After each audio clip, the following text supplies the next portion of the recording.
ان کے پاس زیادہ بکریاں، زیادہ اونٹ، زیادہ گائیں، زیادہ کھیت تھے۔ حضرت عمر فاروق فرمانے لگے میں ان کے گھر جاتا تو میرے خالو سمجھ جاتے کہ عمر کو اس لیے بھیجا گیا ہے کہ قحط آ گیا ہے۔ فرماتے ہیں وہ مجھے سویرے بکریاں چرانے لے جاتے، شام تک میں ان کی بکریاں چراتا۔ امیر المومنین عمر، ایک طرف مسئلہ یہ ہے کہ کیسر و کسرا کی دیواریں ہل رہی ہیں عمر کے نعروں سے، اور ادھر عمر منبر پہ بیٹھ کے خطبے دے رہے ہیں۔ فرماتے ہیں میں بکریاں چراتا، شام تک خالہ کے گھر جا کے مزدوری کرتا، اور فرماتے ہیں شام ہوتی تو ایک مٹھی کشمش مجھے دیتے وہ۔ آپ فرماتے ہیں میں بڑے قد والا تھا، ایک مٹھی کشمش ملتی ہے، کبھی ایک مٹھی کھجوریں، میں شام کو کھا کے سو جاتا۔ کئی مہینے یوں ہی گزرتے تو میری اماں کا پیغام آتا کہ حالات صحیح ہو گیا، میرے بیٹے کو بھیج دو۔ یہ بات کہی، حضرت عمر رونے لگے اور پھر کہنے لگے اب وہ وقت آیا ہے کہ لوگ مجھے امیر المومنین عمر کہہ کے پکارتے ہیں۔ بس یہ دو باتیں کی۔ عمر نے کہا چلو ظہر کا وقت ہو گیا، اذان پڑھو، اٹھو نماز پڑھے، اٹھو۔ اذان ہوئی، اقامت ہوئی، جناب عمر نے نماز پڑھائی، لوگ چلے گئے تو سیدنا عبد الرحمن ابن عوف دیگرانہ تھا جناب عمر سے، بازو پکڑ کے کہنے لگے عمر سیاڑا بندہ یار تو یہ دو باتیں سنانے کے لیے اتنا مجمع اکٹھا کیا تھا، یہ دو باتیں کہنے کے لیے کہ میں خالہ کے گھر جا کے مزدوری کرتا تھا تو ایک مٹھی کشمش ملتی تھی، ایک مٹھی کھجوریں، یہ کہنے کے لیے کہ میں بکریاں چرایا کرتا تھا۔ تو حضرت عمر فاروق رضی اللہ تعالیٰ عنہ پھر روئے، پھر آنکھوں میں آنسو آئے، کہنے لگے عبد الرحمن آج نا مصر شام سے کچھ لوگ آئے تھے اور وہ بتا رہے تھے کہ عمر تیرا ڈنکا وہاں بھی بڑا بجتا ہے، وہ مجھے کہہ رہے تھے تیرے نام کے وہاں بھی بڑے دبدبے ہیں، بڑے تذکرے ہیں۔ تو میرا نفس مجھے کہہ رہا تھا عمر دیکھا تو یہاں بیٹھا ہے اور وہاں تیرے نام کا شور ہو رہا ہے، مجھے اس نے بڑا کیا ہے۔ تو میں نے آج مصطفیٰ کے سارے غلام کٹھے کر کے اپنی اوقات بتا دی ہے، میں نے اپنی اوقات بتائی ہے کہ میں کچھ نہیں، کوئی شے نہیں، کوئی چیز ہی نہیں، اسی کسے تے کچھ نہیں جے لگ دے، نہ کوئی ساڈا دردی۔ میں نے بتایا ہے کہ میں تو کسی کے بکریاں چرا کے ایک مٹھی کشمش لے کے گزارا کیا کرتا تھا۔ گزارا مجھے میرے کچھ ساتھی نا لے گئے گجرانوالہ سردیوں کے موسم میں، مجھے کہنے لگے سویٹر پسند کر لیں اپنی مرضی کا۔ تو میں نے کہا یار مجھے تو وہی مزہ آتا ہے جو میری اماں کروشیے سے بنایا کرتی تھی، وہ پہلے ابا پہنتے تھے، پھر وہی سویٹر بڑا بھائی پہنتا تھا، پھر ہمارے کھاتے میں آ گیا، اور پھر اس کی تعریفیں ہوتی تھی غربت چھپانے کے لیے، اس کی تعریفیں ہوتی تھی بڑی محنت سے بنا ہے جی، کیا بات ہے، بڑا گرم ہے، تو اب چھوٹے بھائی کو دے دیا جائے۔ ہم نے کہا وہی زمانہ دیکھا ہے، وہی رنگ دیکھا ہوا ہے، اور اس پر فخر ہے۔ اب تو لوگ جب کچھ ہو جاتا ہے نا، دو چار لوگ جاننے لگتے ہیں تو لوگ فٹافٹ دعویٰ کر دیتے ہیں خاندانی رئیس اعظم ہوں، بڑی بات ہے، ایسی کوئی بات نہیں۔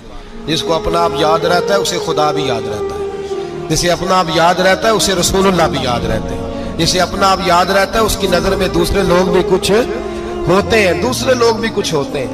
میں عمرے کے لیے حج کے لیے جاتا رہتا ہوں، رب مجھے اپنے فضل سے بلا لیتا ہے۔ تو میں ایئرپورٹ سے نیچے اترا تو ایک صاحب میرے جاننے والے تھے، دوڑ کے آئے اور مجھے کہنے لگے کیا بات ہے، سنا ہے اس دفعہ آپ سعودی ایئر لائن سے آئے، سیدھا مدینہ شریف آئے، کیا بات ہے آپ کی؟ اور میں نے کہا صاحب چھوڑ دیں، میں بھی جب پہلی دفعہ آیا تھا تو میں بھی بڑا گور کے ایئرپورٹ دیکھتا تھا، میں نے کبھی دیکھا جو نہیں تھا، میں بڑا گور کے دیکھتا تھا، کوئی ایسی بات نہیں ہے، یہ نظام قدرت ہے، بادشاہ کے فیصلے ہیں، وہ جب چاہتا ہے جس طرح کے چاہتا ہے فیصلے فرما لیتا ہے، تو یہ اس کے فیصلوں کی بات ہے۔ ہم لوگ نا جس حیثیت پہ ہوتے ہیں وہیں رہ جاتے ہیں، پچھلی بات بھول جاتے ہیں، اس لیے ہم چاہتے ہیں جو بھی ہمیں ملے جھک کے ملے، جو بھی آئے، اور یہ میرا آپ کا سب کا مشترکہ معاملہ ہے۔ میرے نبی پاک صلی اللہ تعالی علیہ وسلم نے صحابہ سے پوچھا تمہیں بتاؤں جنت کے بادشاہ کون ہوں گے؟ جنت کے عام لوگ نہیں، جنت کے، بولیے گا ذرا، جنت کے اللہ بادشاہ، جنت میں تو جانا بڑی بات ہے، حضور جنت کا بھی بادشاہ، ابن ماجہ میں لفظ ہے، تمہیں پتہ ہے جنت کے بادشاہ کون ہوں گے؟ اور میرے مصطفیٰ کریم صلی اللہ تعالی علیہ وسلم کے غلاموں نے کہا حضور ہمیں نہیں پتا، تو حضور نے فرمایا جنت کے بادشاہ وہ لوگ ہوں گے جنہیں دنیا میں کوئی بھی نہیں جانتا تھا، جن کے کپڑے سادے ہوتے تھے، جو غریب لوگ ہوتے، جو سفارش کرتے تھے تو ان کی قبول کوئی نہیں کرتا تھا، جو کسی کے ساتھ جاتے تھے تو ان کو مانتا کوئی نہیں تھا. وہ جنت کے بادشاہ ہوں گے، بادشاہ. اور فرمایا قیامت کے دن جب لوگ انہیں دیکھیں گے تو ان پر فخر کریں گے، رشک کریں گے، کہیں گے کیا بات ہے تمہاری. یہاں تو شوق ہی بڑا ہے. غریبوں نے بھی پوسٹر بنائے ہوئے ہیں، ڈاکوؤں، لٹیروں، چوروں کی تصویروں کے ساتھ لگوائے ہوئے، اپنے آپ کو بڑا کرنے کے لیے. آج اختیار کریں، آج اختیار کریں، اپنے آپ کو مٹانے کی کوشش کریں.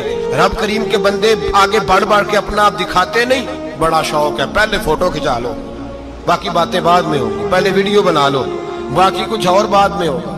پہلے اب تو پرسوں ترسوں مجھے ایک مولانا کہنے لگے کہ آپ سے میں نے، وہ یہاں جمعہ پڑھنے آتے ہیں کبھی کبھی، میرے دوست ہیں، کہتے ہیں آپ سے میں نے سنا تھا کہ اگر کوئی نبی پاک کا فرمان ہے، اگر کوئی نذرانہ دے تو اس کو لے لو، اگر کوئی تحفہ دے تو اس کو، حضور نے فرمایا لے لو اگر تمہیں کو دیتا ہے، اپنی مرضی سے، مانگنا منع ہے. کوئی دے دے تو لے لو، ورنہ ایک وقت آئے گا تم مانگو گے تمہیں ملے گا نہیں. جب کو دے دے تو لے لو.